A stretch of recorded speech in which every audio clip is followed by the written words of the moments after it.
За юу хацгаанда киногоо үзээд сууж байгаа зү. Энэ удаа Heart Blacknet гэдэг зөвүүн шүүх хэргийн талаарх кино ярьж өгье. Кино эхлэхэд нэгэн охин хаалганы завсраар шагааж байгаа харагданаа. Охинг Мира гэх бөгөөд тэр нэг л бишүүрхэнгүү өрөө рүү ороод бүсгүүтэй танилцлаа. Бүсгүүг Юна гэдэг ба Мирагийн аавтай суух гэж байгааж. Мирагийн аав нь Имтэйсан гэх томоохон бизнесмен юм. Одооноос захирлгий. Захирлж удалгүй орж ирээд гэр бүлээрээ ярилцах гэсэн ч Мира шинэ ээжтэй нэг л дургүй байх шиг байна. Давхар аавтайгаа ч асуудалтай бололтой. Үйл явдал үсрээд 1 жилийн дараа харуулнаа. Юна ёстой амар дуулж байна. Тэрээр нилээдгүй алдартай дуучин аж. Энийг нь захирал үзээд байж байна. Дараа нь хамтдаа заваар аялаж ах амар бэлэг бэлджээ. Нэгэд үзэхэд үнэтэй цаг байна. Нөгөө талд нэг хүн Диорын гутал шууд гаргаж ирээд өмсөж байгаагаар гардаг. Ингээд харсан манай Мира байна. Жилийн дотор нэлийн өөрчлөгдөж шүү. Найзууд нь нууцаар нэг бичлэг үзээд байхаар нь булааж аваад үзсэн. Юнагийн өөр эртээ загас наадуулж байгаа бичлэг байж. Тэр даруй ихчээ уулзаа байна гэд явуулчихлаа. Юна ч охин нь уулзмаар байгааг захиралд хэлэх ба захирал үүнийг дэмждэг. Ер нь охинтойгоо базаахгүй харилцаатай болохоор Юнаг туслана гэж боддог юм шиг байна лээ. Тэгээд түүнийг тэрврээд сэтгэл нь их хөдөлжээ. Юна шөнийн клубд очисон Мира хүлээж байна. Гэнэ дүрс солигдоо зогсоолын камерт Мира Юна хоёр харагдаж байна. Согтуу Мираг Юна машин суулгахгүй гээд байгаа бололтой. Удалгүй дүрс солигдоод машин гэнэт зогссноо яваад өглөө. Төв замыг хянаж байсан цагдаад нэг машин с ิจ гтэй харагдсан нь Мирагийн машин байв. Замын гол зогсож байснаа хурдаа нэмээд нэлээ хэдэн машин шүргээд яваад өглөө. Үүрээр шуурхаа мэдээ гарч дуучин баг Юна зогсоол дээрээс хүнд гимцэн байдалтай олдож эмнэлэгт хүргэдлээ гэж байна. Үүнийг найрлаж байсан прокурорын газрынхан үзэх бөгөөд нэг прокурор шууд хэргийн газар руу явлаа.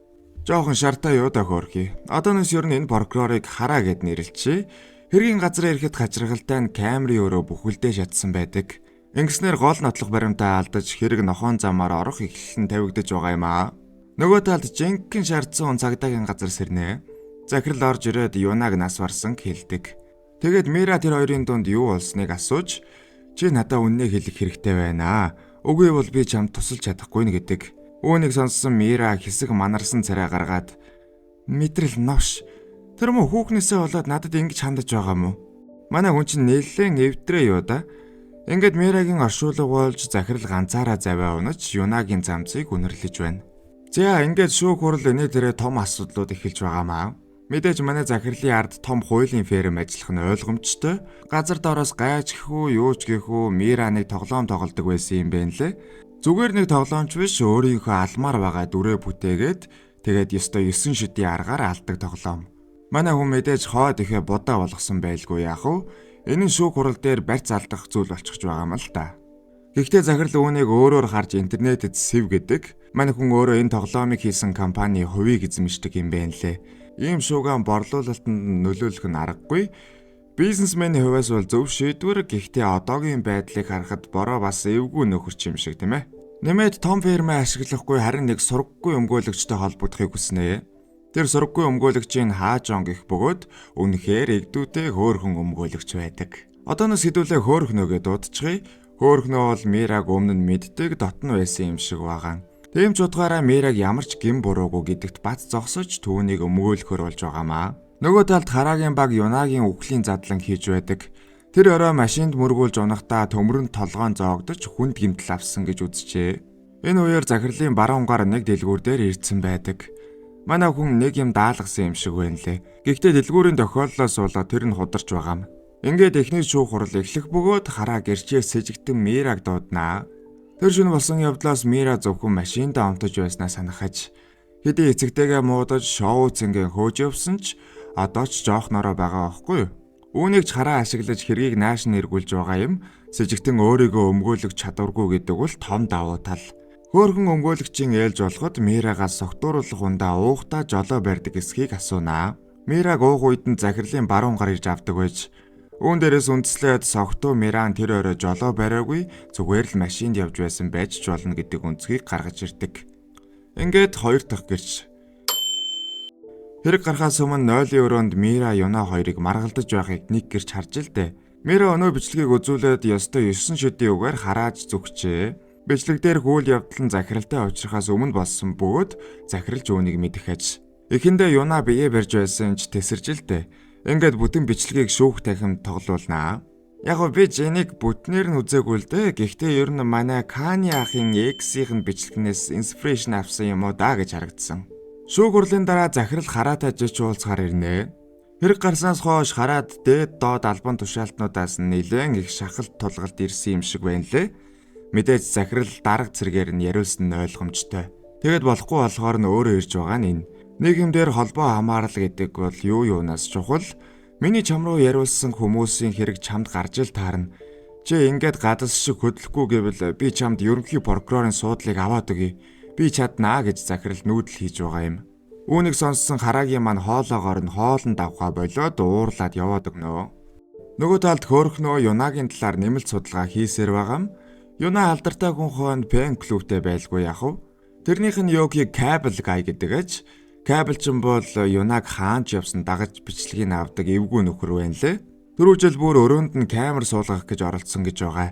Тийм болохоор хэрэг гардаг өдөрч гэсэн дагаж бичлэг хийсэн байж магадгүйгээд уулзахаар явна. Тэгсэн гэр нь өнөө захирлын баруун гарын эргэлдээд байсан дэлгүүр болж таардаг. Бүтэн өдөр хүлээсэн ч Кабл чин ирдгүй.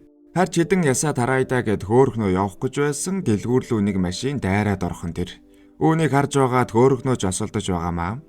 Нөгөө талд машин дотроос баруун гар гарч ирж идэг. Тэр даруй байшинг нэгжээд бичлэгтэй хуурцагнуудыг авч байгаа юм. Дараа нь гараа зүгтаах гэсэн ч цагдаа нар ичгсэн байх бөгөөд хуурцгаа машин доор шидчихлээ. Ингээд цагдаа нарт баригдах бол хөөрхнөө нөгөө талаас нь ирж идэг. Тэгэж яваад хуурцгийг олчихж байгаа юм л да. Хөөрхөн хүнийг бурхан ивэнэ гэж тийм ээ. Кабл чин дараа нь ирэх бөгөөд захирал түүнийг хүлээж байна. Гэрлүүн дайрч орсон ч гэлтгүй Кабл чи ерөн захирал дургүй юм байна лээ. Захиралч гэсэн бичлэг нь л байгаа бол тэрийг нь авах гээд ганцхан зорилгоор ирсэн нь мэдээж. Хачирхалтай тэр оройны бичлэг Кабелчинд байгаа аж. Гэхдээ манай хүн бол мөнгөөр тэр бичлэгээ үнэлэхгүй байгаа юм. Харин эсрэгээрээ хайр дурлал гэр бүл бол амьдралын аз жаргалаа гэдэг. Одоо тэрийг нь захирал ямар өгч чадах вш. Бичлэгэн дээр Мира Юна хоёр нилээ маргалдсан юм шиг байгаа. Юна охинд нь таны аав чинь болдог бол чамайг хайчихмаар байна гэсэн. Чи ч гэсэн аавда дургүй үсттэй. Би ч гэсэн дургүй гэсэн гэж байгаа. Хайртай нэг гүнээ алдаж нөгөөдг нь бас алдахын ирмэг дээр байгаа захиралд хүнд цохилт болж байгаа юм л да. Гэхдээ бол бичлэгний араас зүтгэхээ бол болохгүй Кабелчинтай нэг тохироонд хүрж байгаамаа. Нөгөө талд хөөрхнөө бичлэгнүүдийг шалгаж үзэх бөгөөд ямар ч гэсэн тэр оройн бичлэг байдаг. Гэхдээ ихэнх хэсэг нь устчихжээ. Ингээд бичлэгийг сэргээ хэрэгтэй болж байгаа юм. Нөгөө талд Кабелчин Юнагийн гэрээр орж байх бөгөөд энэ тохиролцооных нь нэг хэсэг нь тэгээд Юнагийн цамцыг авч бас цацах гэж байсан синглийн зөвхөн өөртөө авахар болно. За ингээд тохиролцоо бичлэг инээ дээрээ гисэн зойлогч нь бас арай өөр юм хүсэж байна шүү. Энэ арай хэрэг сэтэрсэн үйлдэл байсан тул энэ хоёр тохиролцоонд хүрч чадахгүй.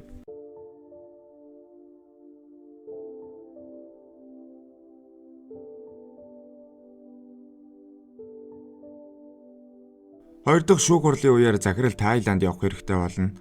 Тэгсэн мань хүн Тайландын шөнийн цэнгэний газар Эмород байж байдаг. Шүүх хурал хэргийн газрын дүгнэлтийн шинжилгээтэй танилцаад дууснаа. Оройн нь хараа хөөрхнөө хоёр уулзаж байдیں۔ Нэг салбарынхан болохоор нэгнээ таних нь ойлгомжтой. Гараач захирлын талаар ярьж хэрэгт оролцох хэрэггүй гэж ятгах байгаа юм. Тэгтэл нэг мэдсэн хөөрхнөө нэлээд согтоод хараа явцсан захирал сууж байна. Маргааш өглөө нь Кабелчин хараа руу холбогдож хэргийн газрын бичлэг байгааг хэлдэг. Харин хөөрхнөөгийн найз бичлэгнүүдийг сэргээжчихжээ. Тэр орой Юнагийн машиныг баруун гар барьж явсан юм байлээ.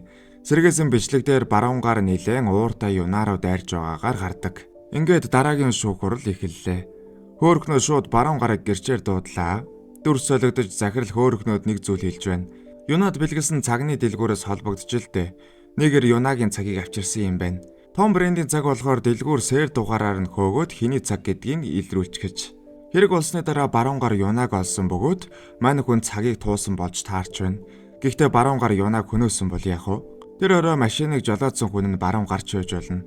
Юнагийн талаар цааш дэлгэрүүлэн асуухад баруун гар гэнэт дуурлаж Юнаг надаас өөр мэдэх хүн байхгүй. Тэр захирал гэсэн нохоо баас чинь ч гэсэн заа юу. Хөөрхнөө зөрүүлээд тэгээд та Юнаг хөнөөчихөө юу? Тэгсэн би хөнөөсөн. Та нар түүнийг ямар балаа авгаа гэдгийг мэдэхгүй байна. Удалгүй шүүх хурал намжиж шүүхээс сэтгэл зүйн дүн шинжилгээ баруун гар дээр хийж хэлсэн зүйлийнх нь үнэн зөвийг тогтоохоор болно. Харагийн ээлж ирэхэд захирал чинь хэдийг амлсан юм аа гэж аавн шүү дээ. Угаасаа захирал бороо баруун гартаа мөнгө амлаад хэрэг үүрүүлэх боломжтой. Гэхдээ Кабелчныг мартаж болохгүй. Кабелчныг гэрчээр дуудах гэсэн ч мань хүн бол инхтэй нэг ууран дээр төгжирдсэн юм шиг байна лээ. Ингээд хараа маань улаан нүрээ ололцуулж байгаад 20 минутын завсарлага авч кабелчныг эрхийг хүлээхээр болно. Кабелчны гол зэвсэг нь хэргийн газрын бичлэг. Ийм болохоор захирал тэр бичлэгийг ямар ч үнээр авна гэж байгаа юм л та. Хөөрхнөө бол ямар тоглоомын дунд явж байснаа ойлгохгүй баруун гарыг буруутан гэж итгэсэн байж кабелчин гэрхэд эхлээд тохиролцох гэж үзнэ. Юнагийн бүх хувцсыг бикини эдрийн ч үгүй. Нэмээд амьдралдаа харах битгий хэл сонсоогүй мөнгөийг ч нөгөй гэж байгаа. Болохгүй болоод ирэхээр хүчээр үзэж байгаамаа. Манай хүнийг барих гэж бужигнж байх хооронд флаша хөөрхнөд өгчөж байгаа юм. Захиралч тэрийг нь булаагаад авчихдаг. Тэгэхээр яалтчгүй л охин нь мөргсөн болж таарад байна. Өнөө үнний араас явж байсан хөөрхнөө маань захирлыг ийм үйлдэл хийхийг хараад нэг ямиг дотроо шийдчих гэж байгаа юм л та. Шүүх хурал эхлэхэд шууд хараатай уулзаж флаш захирлын карманд байгааг хэлнэ. Ингэснээр хараа захирлыг гэрчээр дууднаа. Захирал дээр шууд хүн хулгайлахыг завдсан гэж хэрэг үүсгээд дээшээ нэгжих зөвшөөрөл явуулж байгаа юм. Дээдүлд нь манай захирал нөлөөтэй гэж байсан да. Гэсэн ч хөөрхөн гүрийж жагаад гаргуулсан байдаг. Ингээд флашыг авч бичлэгийг үзнэ. Яг үнэндээ тэр машиныг захирлж олоодож байсан бөгөөд Юнаг тэр хороожээ. Юнагийн өнгөрсөн амьдралыг өөрөөр хэлбэл тэр бичлэгийг үзсэн даруйда захирал уура барилгүй их нэрийгээ хороосон гэж. Харин Мира үнэхээр л машинд явж байж захирал өөрийгөө хамгаалах гэж мэдээж оролдохгүй. Харин мөнгө өрхөөс өөрийг мэдэхгүй охин минь цаашаа компанийг бас 2500 ажилчдыг маань авч явж чадах уу? Өгөх ёстой хүн л өгсөн. Хүн бүрийн аим ижил тэгш биш байдгүй. Энэ хэргийн мөн чанарыг та нар ойлгохгүй гэж зарлнаа. Ингээд шууд захирлыг хэрэгтнээр татаж баривчлана. Хачиргалтай нь хэрэг дууссаны дараа захирал хөөрхнөөгөө дахиж өмгөөлүүлэхийг хүсдэг. Ямар нэгэн байдлаар хэрэг рүү оруулах гээд байгаа юм. Хөөрхнөөц захирлын гол санааг мэдэх гээд өмгөөлөхөөр болдог. Хэрэг угаасаа шийдэгдсэн болохоор захирлыг өмгөөлөх гэж хичээгээд байх шаардлагагүй. Гэхдээ яагаад захирал хөөрхнөөгөө салахгүй байна вэ гэдгийг л мэдэх хэрэгтэй болно. Мира бол болсон үйл явдлаас нэлээд сургамж авч байгаа. Одоо биеэч даах хэрэгтэй болноо.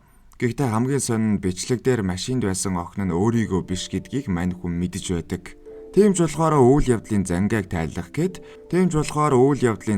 тайлах гээд аавынхаа үлдээсэн утас болон түлхүүрийг авна. Давхар учрыг нь олохын тулд хөөрхнөөгөөс тусламж гуйна.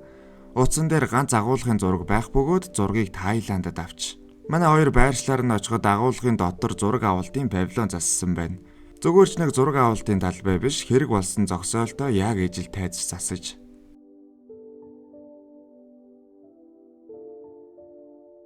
Мира хөөрхнөө хоёр юу болсон одоо л ойлгож байгаа юм л да. Мира аавтайгаа уулзаж баярлаа гэх хэцүү, уучлаарай гэх хэцүү байдалд орсон байна. Захирал бол эцэг хүний үрдээ загтгийг захин, арх битгий уугаараа сайн амьдарч сайн хүн болж төлөвшөөрэй гэдэл. Ингээд кино дуусвал гоё байхгүй юу? Та нар араас нь хөөж яваад үйл явдлыг ойлгуулах гоё. Тийм болохоор хэсэг пауз аваад бодоод үзээрэй. Одоо нэлээд дэлгэрэнгүй тайлбар гарнаа. Үйл явдал кабелчтай анх уулзах үе лөө ухарлаа. Включайте.